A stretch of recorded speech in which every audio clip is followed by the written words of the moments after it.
সালাম আলাইকুম এভরিওয়ান। এই অঙ্কগুলোকে খুব কঠিন মনে হলেও এগুলো আসলে অত বেশি কঠিন নয়। এই অঙ্কগুলোকে খুবই সহজে সমাধান করা যায়। লগ 5 পাওয়ার এক্স, এখানে যে এক্স রয়েছে আর এখানে রয়েছে 3, আমরা এই ধরনের অঙ্কের মধ্যে এই এক্স এবং 3কে পরস্পর রিপ্লেস করে দিব।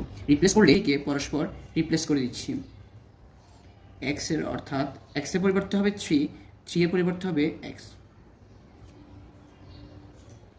আর এক্সের পরিবর্তে আমরা যখন 3 লিখব এবং 3 এর পরিবর্তে যখন এখানে এক্স লিখব তখনই লগ উঠে যাবে।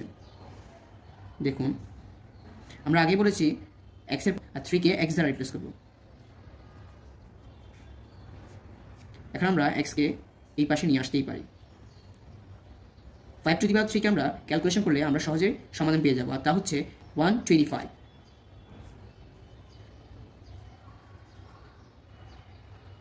এইভাবে আমরা খুবই সহজে আমরা অঙ্কটাকে